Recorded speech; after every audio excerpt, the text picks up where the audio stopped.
vamos a empezar la charla en abierto con dos temas que se han tocado ahora en la rueda, que pueden ser interesantes de debate, y a partir de aquí vosotros preguntáis lo que queráis. Ha habido un tema que ha puesto Carlos en la rueda, que me parece interesante y que podemos comentar, que está muy en el momento de la publicidad, que es todo el tema de lo social. Todo lo que es no sé si llamarlo marketing de la generosidad o la generosidad en un amplio espectro. Me gustaría que alguno de vosotros comentara un poco dónde están los límites de la credibilidad, los límites de no sé si decir de la decencia o de la coherencia entre las marcas y lo social. ¿El micrófono quién lo tiene? Hola. Pues fue parte de una discusión que tuvimos en la comida, donde por un lado existe un punto de vista donde dice, bueno, ¿cómo vamos a hacer evolucionar nuestro negocio si las mejores ideas están en lo social y al final del día no tiene el mismo mérito que vendérselo a un cliente, ¿no? Esa es como la gran pregunta. Particularmente creo que por otro lado también, cuando no estamos hablando de esta fiebre de premios, ¿sí? Y cuando realmente estamos hablando de publicidad real, comunicación efectiva, o sea, que está hecha para lograr algo y hay un cambio en la sociedad, sí que tiene muchísima relevancia, ¿no? Desde mi punto de vista. Sobre todo cuando estamos hablando de una región como Iberoamérica, donde las desigualdades, los problemas, los vivimos todos los días en carne propia. Sí, obviamente es un negocio, sí son marcas comunicándose, pero por otro lado también tenemos la posibilidad en nuestras manos a veces de cambiar nuestra realidad. Y lo digo como venezolano, siendo víctima de derechos humanos todos los días en mi país. Con lo cual, sí que es un negocio, sí que construimos marcas, pero por otro lado, qué bueno que tenemos esa posibilidad de hacerlo, insisto, más allá de la fiebre de los premios, pero como un arma para levantar la voz. Jaime. A mí me parece que no debe ser antagónico el hacer trabajo que genere ganancias para un cliente, pero que a la vez tenga un compromiso con la sociedad en la que hace ese negocio. Y me parece que cada día más las marcas que les está yendo bien son precisamente las que están tratando de hacer bien. En mi caso trabajo para un banco, ¿no? Y los bancos son, en este contexto en el que estamos viviendo, los bancos son los culpables de la crisis en la mente de muchas personas, y me parece que es responsabilidad de esa categoría en especial convertirse en gente y traer soluciones que nuevamente construyan reputación para lo que es esa marca, en este caso el banco, pero que a la vez ayudan a los consumidores ¿verdad?, que habitan en esa sociedad. Yo en la parte de la comida, cuando estábamos, era una defensora y preguntaba por qué ser diferente cuando estás trabajando con una marca y haces algo social y cuando estás trabajando para una ONG, que realmente es un bien social, que qué diferencias había a la hora un poco de valorarlo. Y sí es cierto que cuando trabajas para una marca, pues obviamente tienes un briefing muy establecido, tienes el presupuesto establecido, es mucho más complicado, pero creo que la sociedad, y independientemente de la situación de Hispanoamérica, en España también estamos pasando una situación muy difícil, creo que todo lo que acerca a las personas y lo que las marcas están construyendo, acercándose a las personas, es lo que produce realmente los cambios. Y yo creo que es bueno que las marcas trabajen ahí. A mí tampoco me gustaría que todo se volviera todo social, porque creo que las marcas, hay unas marcas que responden a un marketing y a una parte social de ese marketing, y luego hay marcas que tienen que responder a otra cosa, que son las ventas, y que cuando se utiliza lo social para ir a las ventas, pues no está bien utilizado.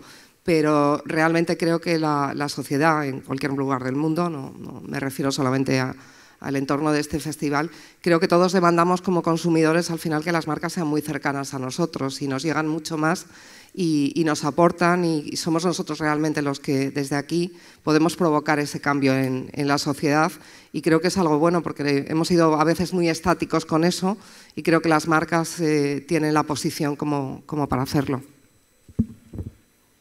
Yo quería decir algo, para no redundar, algo un poco distinto. Hay un estudio que les recomiendo mucho buscar, que se llama Think of Me as Evil. Está en inglés, o sea, algo así como piensas en mí como si fuera malvado, piensas que soy malvado. Y se llama Abriendo los debates éticos en publicidad. Este estudio está hecho por la WWF y por una institución que se llama el Public Interest Research Center, o sea, un lugar que hace investigaciones para interés público. Y en ese es un estudio, para resumirlo en una palabra, en una línea, es como utilizando las técnicas de la investigación de mercado, se le pregunta a un universo bastante grande de gente el efecto que la publicidad tiene en sus vidas. Y hay una cosa una de las conclusiones interesantes que me llama la atención al respecto, es que cuando le preguntan a la gente, no a publicistas, no discutiendo entre nosotros, si digamos piensa que la publicidad también puede fomentar valores positivos, mucha gente dice que sí, pero que algunos de esos valores se ven espurios en la manera como el marketing lo hace. Es decir, no hay un compromiso real con las causas, no vamos a llamar las causas sociales, sino los valores, digamos, importantes para la convivencia del ser humano, sino que son cosas hechas evidentemente para la foto, por así decirlo. O sea, mi punto es, la gente se da cuenta cuando las marcas están tratando de decir que están haciendo algo que no hacen, ¿no? Entonces, ese es el doble filo del elemento social incorporado a las marcas. Simplemente lo comento porque evidentemente como profesionales de la publicidad nosotros lo observamos, y un jurado como esto se hace evidente cuáles son ideas que apuntan a eso, pero también un filtro muy importante es quién lo está haciendo como una mirada integral, global, de resolver un problema, y no solamente para colgarse alguna medalla oportunistamente. La generosidad de las marcas termina donde empieza la especulación. Como decía Humberto, creo que es muy importante ver quién lo está haciendo como parte de un discurso, simplemente para comunicarlo o para ganar premios, y qué marca está siendo generosa socialmente porque pasa a ser parte de su esencia, que es curiosamente lo que pasa con la mayoría de las nuevas empresas y los startups que están funcionando muy bien ahora, que son modelos basados en devolver y en hacer que toda la gente participe y en tratar de hacer un mundo mejor. Y luego tienes todo el mundo corporativo tradicional tratando de adaptarse o reaccionando a este nuevo fenómeno, algunos haciendo cambios realmente profundos en sus estructuras y otros haciendo acciones simplemente para poder hablar de ellas, ¿no? Es una gran diferencia. Sí, en realidad eso exactamente es la esencia de la discusión que se despertó, y se despertó de hecho en los jurados en diferentes momentos. Y mi inquietud, y lo que decía en la conferencia de prensa, es que se nota una obsesión de todas las marcas por encontrarse con un costado social en algún lado. Algunos ponen eso en el centro de la ecuación, otros en el costado. Pero la pregunta es eso, si las organizaciones que hacen esto integralmente lo hacen basado en el sentido común, que indica que si sos bueno y si sos buena persona, está bueno. O sea, no es muy complicado. Y yo me cansé de ir a conferencias de responsabilidad social empresaria, soy miembro del board de una cosa de responsabilidad social empresaria, y me cansé también de escuchar este argumento por parte de todos los expositores que decían, porque hacer el bien es buen negocio. Entonces era como el éxito de, en definitiva vas a terminar vendiendo más si haces bien. Esa no es la motivación.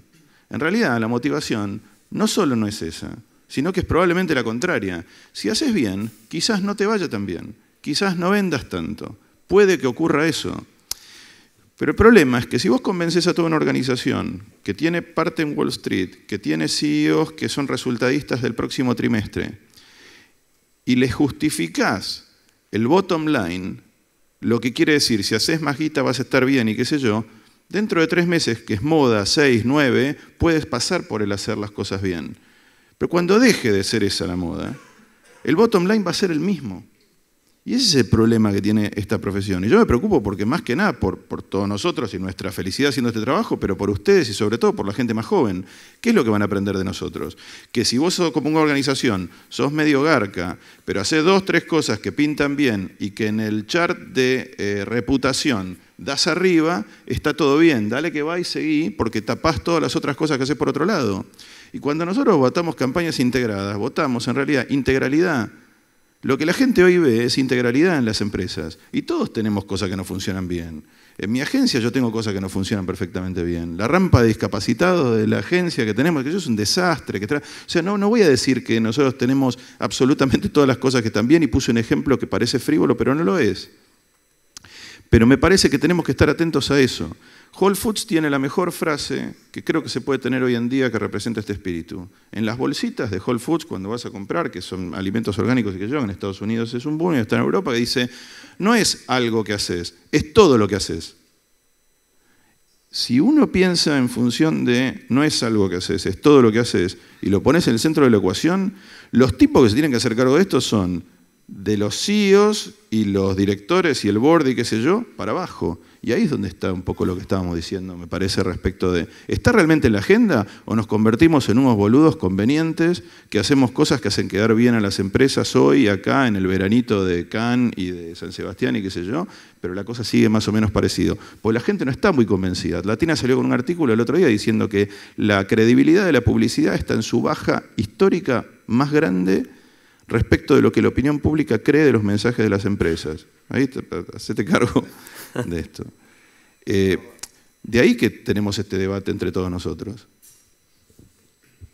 Sí, sucede que estemos hablando de esto porque seguramente todos en las sesiones que hemos tenido como jurados hemos visto ese componente social que se interpreta de 2 maneras. Primero, esa necesidad de las marcas en ser algo más útiles en la sociedad y luego el obvio auge de las redes sociales y la comunicación humana expuesta a la visión pública.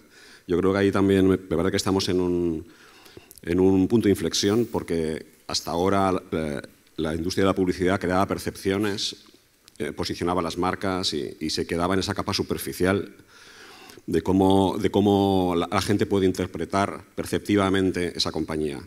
Hoy eso no es suficiente. Hoy eso, trabajar simplemente en la percepción no es suficiente. Decir cosas no es suficiente. Las marcas construyen su reputación mucho más allá de las campañas de publicidad, se construyen conversaciones alrededor y son observadas en su comportamiento. Y en ese punto, nosotros como publicitarios, se nos quedan muy cortas las herramientas de percepción si realmente por debajo de todo eso no hay algo mucho más sólido. Y ahí estamos en un punto de inflexión y seguramente se introduce un debate dentro de nuestra propia profesión de decir cómo gestionamos algo que ya ha dejado de ser percepción y que tiene mucho que ver con el ADN de las compañías, ¿no? Pero que tiene exactamente también mucho que ver con nuestra labor como comunicadores y como publicitarios. ¿Alguna pregunta? Perdona. No, que a veces se habla de las marcas como si fueran algo abstracto y las marcas son un grupo de personas. Y hay personas hipócritas y personas no hipócritas. Me parece que pasa mucho por ahí, ¿no? Es cómo lo haces, cómo andás por la vida. Me parece que para gente medianamente inteligente es fácil darse cuenta cuando una marca está siendo hipócrita y cuando no. Y después también me parece que parte de la hipocresía es el temor a las redes sociales o a todo lo que hay alrededor. Me parece que son muchas más las marcas que tienen que atacar también, ¿no? Que putear a la gente. ¿Viste? La gente putea a las marcas, ¿no? Que les dice están haciendo esto o no hacen esto o contaminan tal cosa como si no fuéramos cualquiera de nosotros. Nosotros entramos, era como cuando en Argentina tuvo la crisis, hubo varias crisis, la del 2001 fue una gran crisis. La gente puteaba, quería matar a la gente que trabajaba en los bancos y eran familiares nuestros.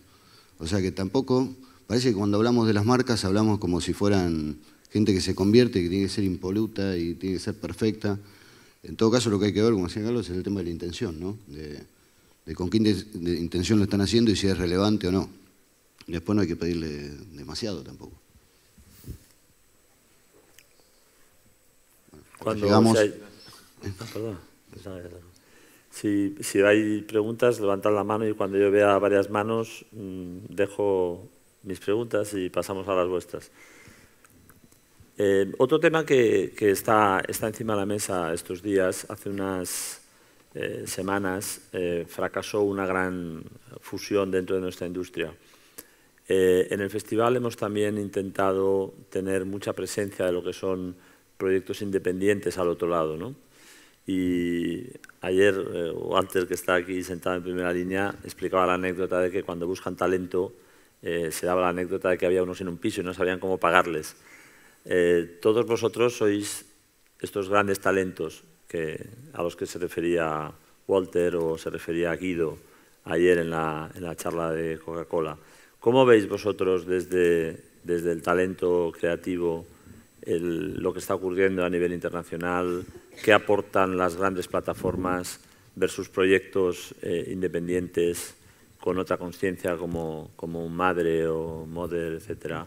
¿O vosotros como individuos desde una plataforma en casa, de esto que estaban hablando ayer? Yo creo que un gran problema de nuestro negocio es cuando toda la parte de negocio y comercial prevalece sobre toda la parte humana. Y eso se nota mucho más en los grandes networks, donde siempre hay alguien, un interés mayor al que uno se tiene que someter. Por eso creo que el tema de que haya agencias independientes es fundamental. A mí no me parece bueno que los grandes networks se funcionen en networks todavía más grandes. Y me parece que el poder construir una cultura donde prevalezca y se respete la humanidad por encima del negocio es lo que lo hace único. Y ser independientes es fundamental para poder hacerlo.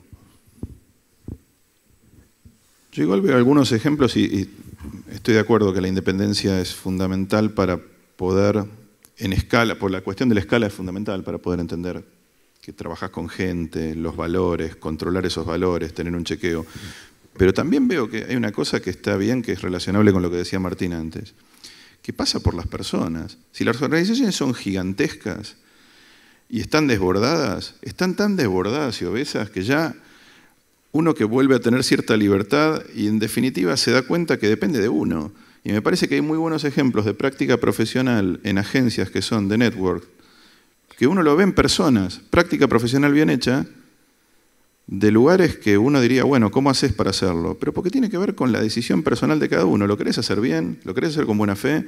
Entonces tenés ejemplos en WPP, en Interpublic, en un montón de cosas y qué sé yo, que decís, hay independencia, porque tiene que ver con gente que dice, che, pará, depende de mí, ¿eh?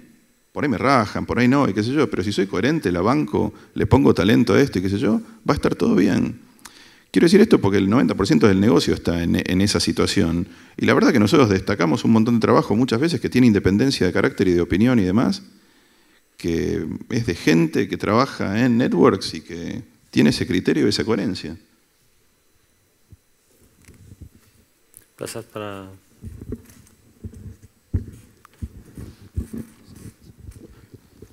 Bueno, quizás decir que hay que pensar que todas las agencias algún día fueron independientes.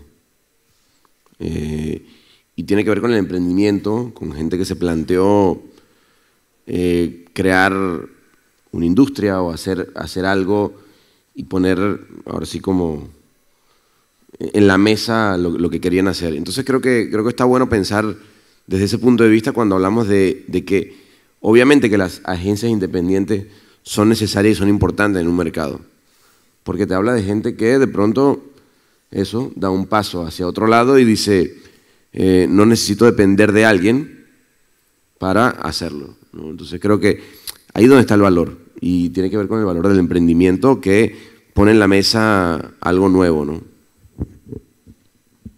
Es que realmente, quizá porque estoy en otro entorno, porque a mí me corresponde el jurado de los medios, yo he estado en la parte más independiente, con Compañía Española y ahora dentro de WPP desde hace muchos años.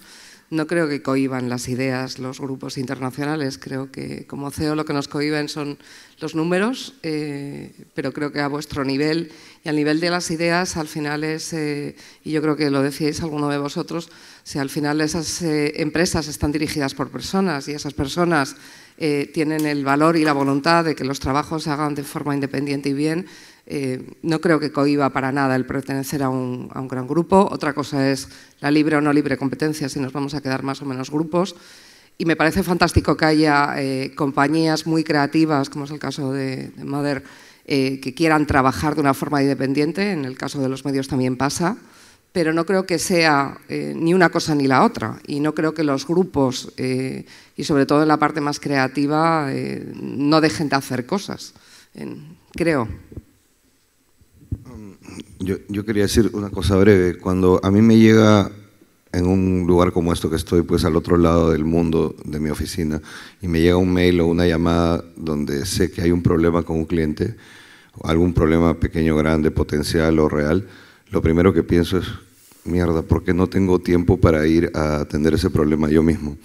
Y eso para mí es la esencia de lo que al final uno siempre tiene que valorar y sopesar cuando está trabajando. Nuestro trabajo, y se ha dicho varias veces acá, es un trabajo de personas. El éxito de una idea es cuando varias personas se enamoran de ella y la sacan adelante, y eso implica al cliente y los que estamos del otro lado. Entonces, no ser capaz de atenderlo personalmente con el cariño que quieres hacerlo es la medida de pronto qué tanto te estás alejando de tu profesión. Y eso puede ser en una agencia independiente o en una red.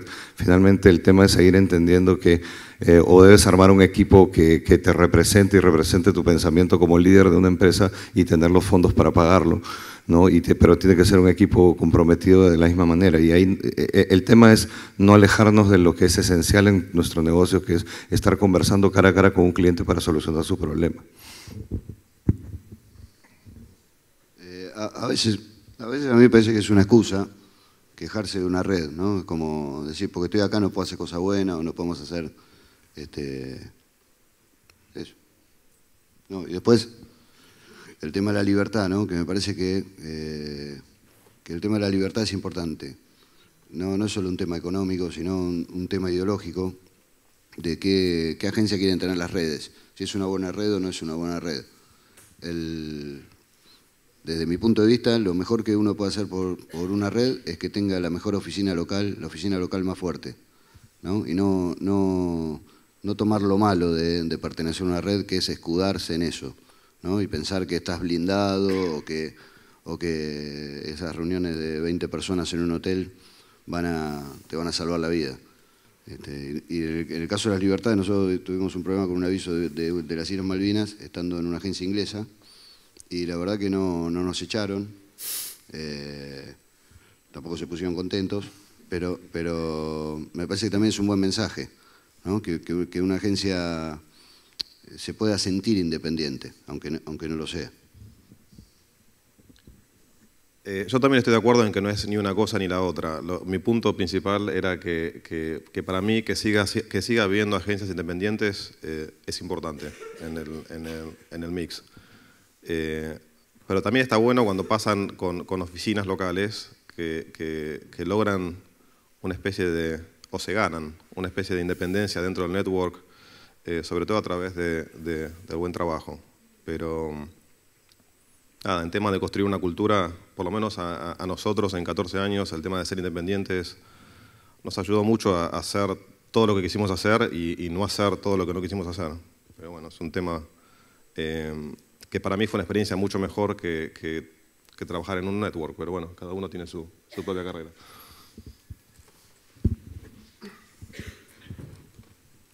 Yo no quería hablar de este tema, pero... A ver, has dicho una palabra que me parece que es clave y es cultura. Entonces, obviamente en las redes hay gente de mucho valor que yo admiro y me inspiran, pero es en las compañías independientes donde se genera la cultura y eso es algo como muy valioso, es un intangible que no podemos medir y que nos da energía y nos da horizonte y nos da visión. Yo la sensación que tengo hoy, si miro atrás, es que hace seguramente muchos años, muchas décadas, habían redes, compañías que nos servían de referencia y nos daban inspiración y admirábamos.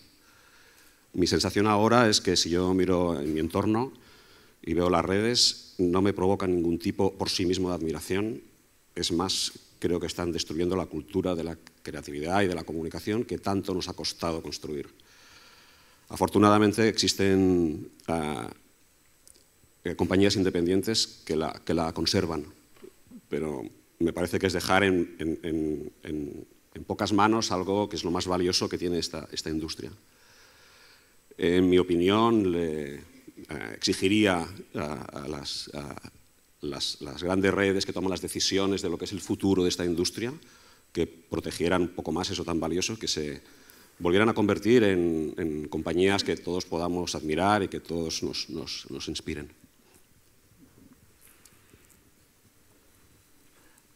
Hay otro tema que hemos estado debatiendo el otro día en la comida y hoy en la rueda de prensa, que es el tema de que cuando vamos a los festivales, y este es prácticamente en este sentido igual que otros muchos internacionales, haya esta cantidad de jurados abiertos, porque televisión, cine, radio, integradas, prensa exterior, nos genera el problema de que cada vez estamos hablando de esta pieza donde va, de las integradas.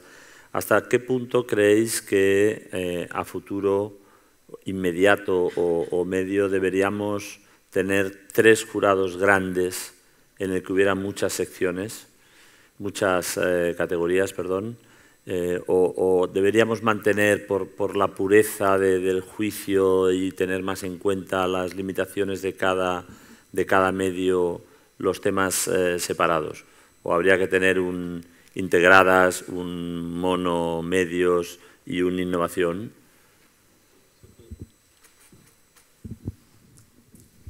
Creo que esto partió de una necesidad de la especialización, porque cuando hubo esta ruptura de medios y de redes sociales, había poca gente que entendía qué estaba pasando y mucha gente que no. Entonces creo que la diversificación de jurados tiene que ver con estar seguros de que haya especialistas que tengan el criterio para juzgar y que entiendan cada una de las distintas disciplinas. Eso pasó hace tiempo. Creo que está evolucionando hacia un lugar donde todo el mundo tiene que ser un experto en todo y entender las distintas plataformas, porque si no, perdemos completamente la relevancia en nuestro negocio. Y me parece que eso se tiene que empezar a reflejar también en los premios. O sea, creo que cualquiera de los que estamos acá y todos los jurados que tuvimos son capaces de juzgar piezas digitales o no digitales o interactivas. Siempre es bueno seguir teniendo especialistas, pero para mí está yendo hacia ahí, hacia unirse todo de vuelta, porque las líneas están... así como en su momento fue importante marcar líneas y dividir y tener distintas secciones, hoy cada vez más las líneas se están borrando.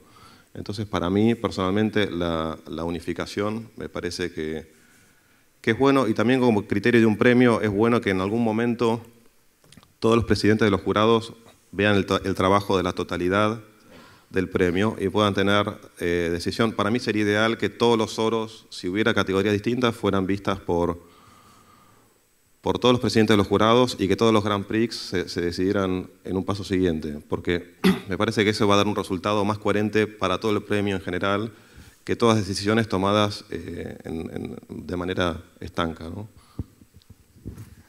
A mí hay una cosa que me sorprende mucho de cuando ves el trabajo, que vamos a escuchar esta frase de radio, no nos tocó radio a nosotros, pero no importa, vamos a escuchar esta frase de radio. ¿Tenemos el video de esto? Y dice, ¿cómo? ¿Cómo es? ¿El video de una frase de radio? Sí, porque en realidad es un caso que va más allá de la radio. Fue que en realidad el que hablaba estaba arriba de un caballo y entonces la gente se enteraba por las redes sociales que... Digo, están bien los experimentos, pero digo, estaría bueno también empezar a ver... Los carteles siguen existiendo en el mundo. Hay millones de carteles cuando uno va caminando por la calle y son cada vez peores, son cada vez más feos, son horribles, son una parte cada vez más deteriorada del paisaje visual de lo que uno ve. pero siguen existiendo y son un medio muy eficiente para decir una determinada cosa. Si suponemos que vamos a hacer carteles cada vez peores y de vez en cuando vamos a poner un cartel con un enano abajo que dice una cosa y qué sé yo, y se convierte en el caso del pibe que tuiteaba abajo del cartel y demás, estamos todos en el horno. El otro ejemplo que a mí me desespera de todos los casos que vimos es el primer tweet, había uno que era comestible, la primera web comestible, y vos lo tenés que poner al lado, o al menos... Nosotros hacemos la práctica esta, no voy a decir algo que es pero nosotros tenemos esta práctica en una regla que es, al lado de la idea, siempre pone, chupame un huevo. Y ahí comprobás a ver qué pasa. El primer web comestible de historia, chupame un huevo. Y si queda bien, por ahí la idea no está tan buena. Entonces, una cosa que yo diría a ustedes es, cuando hagan el trabajo y la próxima vez, el primer... y los resultados al final, que son increíbles. Los resultados, les juro que son geniales. Es más, alguien dijo que me pareció buenísimo, si congelás la imagen con todos los recortes el otro día en el almuerzo, vas a ver que hay recortes que están ahí que dicen otras cosas, ¿viste? Ataque en Irak, suicida, ¿viste? No tiene nada que ver con la marca, pero aparece, ¿viste? Bloomberg, Newsweek, todo eso, y qué sé yo, y como que decís, dale, sí, te creo, pase, déjala pasar. Entonces, si bien lo que dice José es verdad, somos curadores de una cantidad de cosas y de medios y qué sé yo, y tenemos que tener esa visión holística, una frase de radio tiene que estar bien escrita. Un spot de TV sigue siendo hiperimportante y lo ven millones de personas y qué sé yo, tiene que estar bueno. Un cartel tiene que decir las cosas en el tiempo que una persona pasa en un colectivo, caminando en bicicleta o en un auto, y te lo tiene que decir de una manera original, interesante, atractiva, que tenga sentido, que cierre, que me respete. Bueno. Sí, yo creo que hay dos...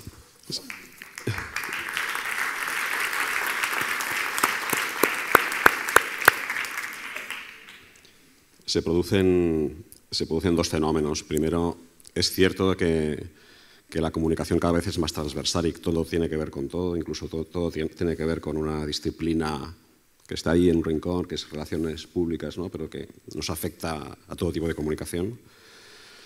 Nuestro gran debate en el jurado ha sido intentar entender las categorías y el criterio por el cual juzgábamos cada una de las categorías y ver si aquello realmente era una pieza digital o no lo era. Ha sido como hemos perdido mucho tiempo en debatirlo. Eso no es el primer año que sucede, está sucediendo año tras año y cada vez se complica más. Y mi sensación ahí es que me da la sensación de que la publicidad tiene esa tendencia a la creatividad por la evolución de los medios a fragmentarse, a difundirse en cualquier ámbito y a escaparse de las categorías, ¿no? Y nosotros en el festival intentamos categorizar y cada vez nos cuesta más, ¿no? Es verdad que eso se produce. Luego la tendencia que decía Carlos, que también lo sufrimos todos y deberíamos hacer una reflexión de que al final estamos jugando los case studies y hay como una meta creatividad, porque es la creatividad del proyecto y la creatividad del case study, incluso las miserias de los case studies, que al final también te afectan para evaluar una pieza de publicidad, ¿no? Yo creo que eso es algo que también ahora nos encontramos para poder evaluar exactamente las piezas sin verlas a través de una pieza intermediaria que es ese vídeo explicativo que al final has de creerte, has de juzgar y depende de la habilidad con la que esté hecha, puede condicionar absolutamente el proyecto y la validez del proyecto. Pero sin embargo yo sí creo que estamos más allá de esas disciplinas que están ahí, que son históricas y que están más encasilladas en el formato y que van a seguir estándolo como la gráfica o como la radio. Sí que creo que se está produciendo ese fenómeno transversal que deberíamos replantearnos. Seguramente ese es el debate en todos los festivales, en cómo hacerlo para poder tener un entendimiento mejor de la materia publicitaria que hemos de juzgar, ¿no? Y en ese ámbito también seguramente el hecho de categorizar muchas veces se nos escapan cosas, se nos escapan grandes ideas que por no pertenecer exactamente a una categoría, por no saber juzgarla, porque es una idea que no acabamos de entender exactamente dónde está, pueden quedar fuera de lo que serían los valores creativos de algo que deberíamos valorar y juzgar positivamente. Creo que es uno de los temas pendientes, cómo realmente entendemos y dónde colocamos las cámaras para visualizar lo que está sucediendo en el mundo de la publicidad hoy. ¿Por allí queréis añadir algo? Yo ahí, desde la parte de los medios, y os lo cuento también a vosotros porque tiene mucho que ver y estoy de acuerdo en que cada vez se diluye más, pero a nosotros los anunciantes los que nos piden realmente son esos medios primero pagados de alguna forma, pero que generen muchísimo en esos medios ganados que al final tienen que ver mucho con todo el entorno digital y con todo. A nosotros nos ha pasado, por ejemplo, en el print, que para nosotros el print ya no era el print simplemente, sino que hay mucha parte digital de ese print y de cómo la gente lo ve, o en el audiovisual, porque al final ya el audiovisual no se ve ni simplemente en una pantalla de cine o de tele, sino que se ve en una pantalla de iPad, en un mobile. Pero sí es cierto que se van a tener que desarrollar creatividades y ya se está haciendo que sean más líquidas en todos los medios, porque sí que tenemos una exigencia y un deber por parte de nuestros anunciantes de que esos presupuestos generen mucho más ruido y que sea un ruido no pagado, con lo cual cada vez más esas creatividades que tenéis nos tienen que ayudar a que todo eso se expanda y posiblemente sea más difícil a la hora de valorarlo.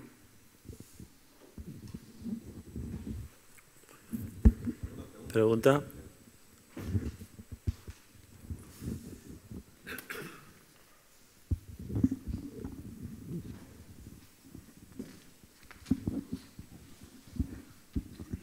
Hola.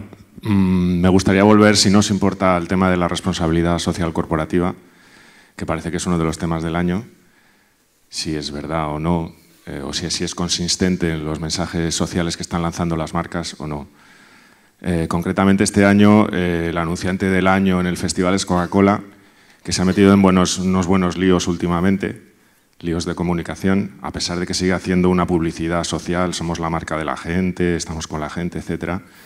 Y sin embargo, pues ha tenido unas polémicas que se han difundido en las redes sociales. Alguien ha hecho una mención al poder de las redes sociales, como es lo de el ERE que ha hecho, que ha despedido a un montón de gente, y haber contratado, haber suspendido una publicidad porque el actor tenía ideas abertzales. No estoy defendiendo al actor ni defendiendo a los obreros ni nada, solo estoy diciendo que han perdido la batalla mediática. Lo que ha quedado en la opinión pública es lo contrario de lo que dicen en su publicidad. Es decir, el poder de las redes sociales ha contradicho lo que estaba diciendo la publicidad. Me gustaría que opinarais un poco sobre esto, ya que uno de los temas de este año es eso, el componente social de las campañas. Yo respecto al tema local diría que esto es un festival internacional. De los jurados estoy seguro que la inmensa mayoría desconoce el tema puntual local que acabas de mencionar de Coca-Cola, pero salvando el tema, que yo además creo que no tiene... Si quieres hago la pregunta un poco más general. No, por eso digo que sí, salvando el tema local en el que no entrar, no sé si queréis desde un punto de vista general comentar algo. Las redes sociales pueden desactivar el componente social de una campaña que se haga en los medios masivos. El poder de la gente puede desactivar o puede denunciar la mentira que puede estar diciendo una marca en términos sociales en los medios masivos. Sí, absolutamente. La gente tiene el total poder. Pero por eso está bueno que no haya bullshit, como decimos en Estados Unidos. O sea, las marcas quedan muy expuestas si tienen que ser coherentes entre lo que dicen y lo que hacen. Porque si no, si es simplemente un discurso, corren el riesgo de que sean desenmascaradas con un solo tweet puede generar una revolución. O sea que es algo muy bueno que está pasando, digamos, como policía de las marcas, ¿no? Sí, pero también me parece que las marcas tienen muchos detractores y muchos detractores interesados también. Entonces también las marcas pueden defenderse y tampoco tienen que andar, me parece que es desmedido lo que se le pedimos a una marca que sea lo que no somos nosotros como personas muchas veces, ¿no? Hay como una sí, claro, una idealización, no sé, parece eso. Yo creo que hay dos partes en lo que decís vos. Hay una parte que es cierto, que te desactiva un tweet y te hace de goma una parte. Y la otra es que hay tanta información y tanta cantidad de cosas pasando todo el tiempo que la gente se cansa en un momento determinado. Y un gran porcentaje de gente que a pesar de ese cansancio sigue diciendo, bueno, ¿sabes qué? Dame una hamburguesa, ¿viste? ya está, estoy explotado, no sé qué pensar, vi demasiados blogs, me cansé de todos los blogs y todas las denuncias y que yo ya está. Y eso es un riesgo muy grande porque la hiperinformación y la hipercrítica lleva a eso. Yo creo que lo que la gente le critica, y eso es para tener una polémica por ahí con el punto este de Martín, no es que critica ciegamente a las corporaciones. Cuando el CEO de una megacorporación se lleva 142 palos y de bonus y esa empresa no anduvo tan bien y lo que hizo fue cortarle sueldos a la plana más baja y la distancia entre el que gana menos y el que gana más en la empresa no es 10 veces, 11 veces, 22 veces, es 1100 veces. 1100 veces de diferencia. Ahí no estás puteando una marca ciegamente. La gente, los empleados, están puteando gente. Y están diciendo, vos sos un tremendo garca y estás haciendo todo lo posible por no poner más plata de la que tenés que poner y esfuerzo y desarrollo y qué sé yo. En los productos le pagás poco a tu gente y encima te llevas una fortuna de guita. Entonces ahí es, en ese quiebre, con los bloggers, todo eso que pasa y qué sé yo, en los últimos 10 años la injusticia y la desigualdad siguió aumentando. Entonces, yo estoy preocupadísimo y no le veo solución. No digo que ahora entonces se caen todos. No, siguen estando en los aviones. Eso, no tienen internet en el avión. Los aviones privados que van acá para allá y qué sé yo. Pasa, y son gente y son humanos. Y están en una nube de pedos. Entonces es complicado, es un dilema bastante complicado. Pasa también que este poder humano juega para el otro lado. Hubo un caso hace poco en Estados Unidos donde una señora fue a Victoria's Secret, estaba embarazada, tenía una bebita, llegó la hora de amamantar a la bebita y le pidió a la vendedora si por favor podía ir a un probador a amamantar a la beba. Y la vendedora le dijo que no, que como política de la casa no podía amamantar a su beba en el local. Con lo cual se tuvo que ir del local. Hizo un solo post diciendo lo que le había pasado y la repercusión que tuvo para Victoria's Secret. O sea, las ventas bajaron en un 30% en los siguientes 3 meses. Las campañas que tuvieron que hacer para decir no es nuestro punto de vista como corporación, fue una mala decisión de una vendedora en uno de los locales de Victoria's Secret. Y que injustamente repercusionó en la marca. Digamos, ese es el poder del social media con el tema de valores humanos, pero para el lado equivocado. ¿Alguna pregunta más? ¿Quieres comentar, Sebastián? No. ¿Alguna pregunta más? Jesús.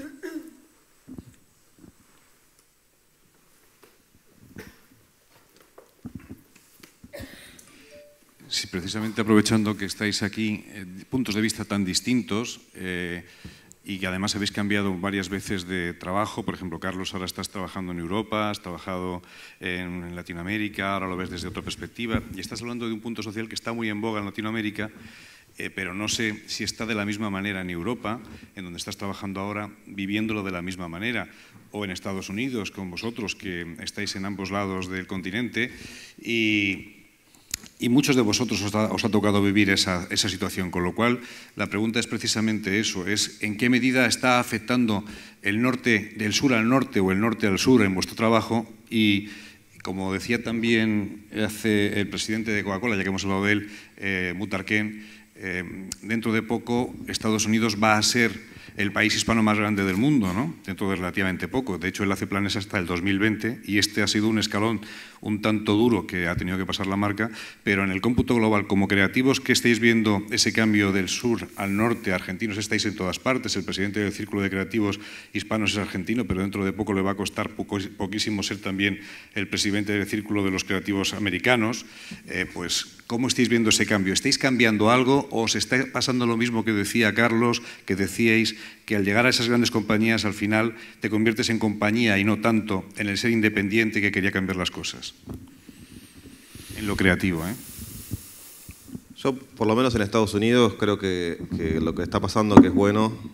Latinoamérica es como un gran yacimiento emocional en el mundo y creo que está llevando esa emocionalidad a las corporaciones. Y las corporaciones se están dando cuenta cada vez más que apelar al lado emocional y no solo racional es muy bueno. Creo que también esta emocionalidad tiene que ver con la causa social y la causa de devolverle a la gente, pero para mí es la gran influencia que está pasando ahora con el mundo latino convirtiéndose en lo que se llama el total market, ¿no? Que es como el general market nuevo. A ver, tenemos que cerrar en 5 minutos. Antes, si por si hubiera una última pregunta. Antes, yo creo que como jurado deberíamos explicar un poco a la gente que esta noche va a estar en la gala un hecho. El palmarés prácticamente está todo cubierto, pero los grandes premios en un gran número han quedado desiertos.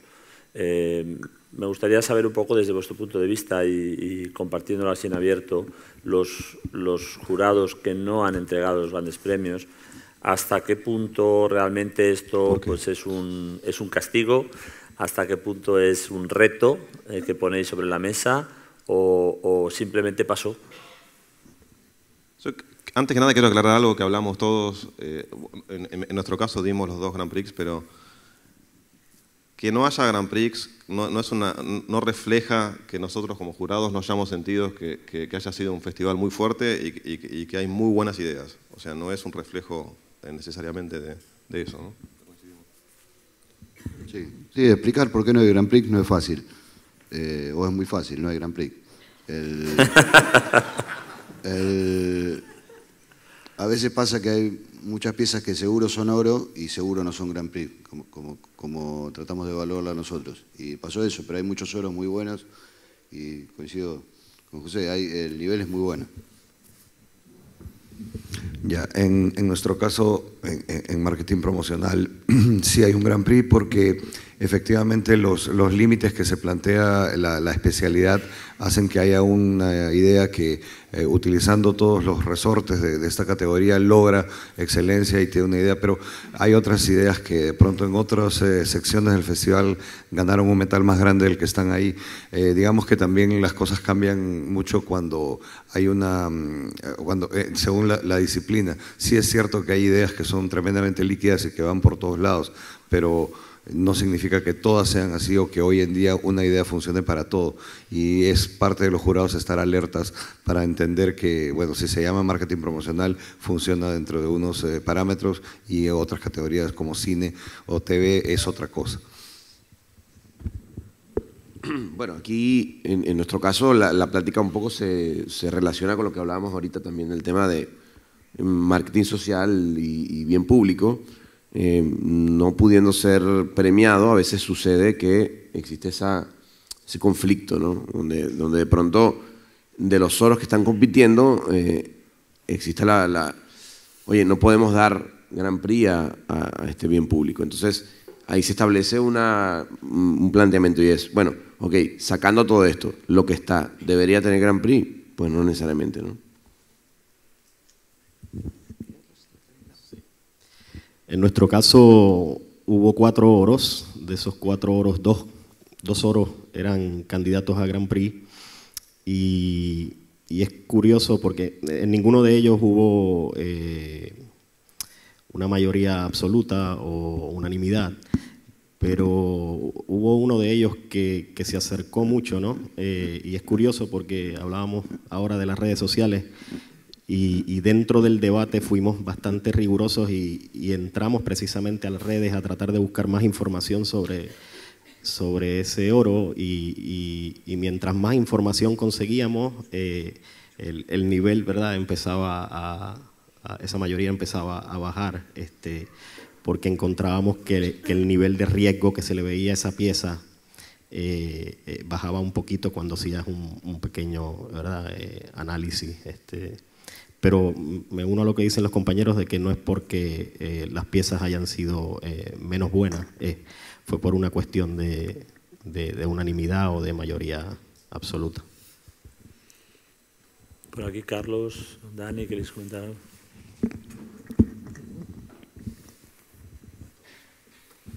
El Grand Prix en general es un knockout. Vos tenés un montón de oros y después de ver esos oros que son un trabajo buenísimo que valorás, ves si hay un ganador por knockout de todo eso que juzgaste. Ya se dijo varias veces, redefine la categoría, pone la pelota en otra cancha, cambia un paradigma, arma un lío grande. Hay laburo buenísimo, hay varios oros en las categorías que nosotros tuvimos y nos da mucho placer ver que hay laburo que es admirable. No hay Grand Prix porque no hubo ese knockout tremendo de algo respecto de todo lo demás. Sí, en nuestro caso, en digital y en mobile, subrayo algo que se ha dicho que me parece importante como mensaje, y es que es cierto de que la no existencia de un gran premio no implica de que el año haya sido malo, ni mucho menos. En el caso de digital y mobile, yo os sugiero que miréis esta tarde los oros, son excelentes, son piezas excelentes. Y el tener ese grupo de, no sé cuántos tenemos en nuestro caso, de 6, 7, 8 oros, reflejan muy bien lo que se está haciendo y refleja muy bien lo mejor que se está haciendo. Entonces, el hecho de que exista un Grand Prix o no depende muchas veces, pues eso, de que haya una pieza que realmente sobresalga sobre todo las demás y que haya la unanimidad del jurado y eso la haga destacar, ¿no? Pero no deberíamos entender que la ausencia de grandes premios como si el festival o la industria de la publicidad latinoamericana no estuviera haciendo buen trabajo. Los oros son excelentes, los vamos a ver y yo creo que nos podemos sentir orgullosos como industria de lo que estamos haciendo. Es verdad que hay mucho trabajo por delante y es verdad que igual todos nosotros hemos sido muy exigentes este año y los oros son realmente oros, pero no tenemos por qué dar un mensaje, no queremos darlo, ninguno de nosotros, un mensaje de como si se estuvieran haciendo las cosas de manera mediocre, al contrario. Pues nada más, hasta aquí el debate. Espero que os haya resultado interesante y que todo lo que estos señores han estado juzgando nos dé a todos una buena gala esta noche. Gracias.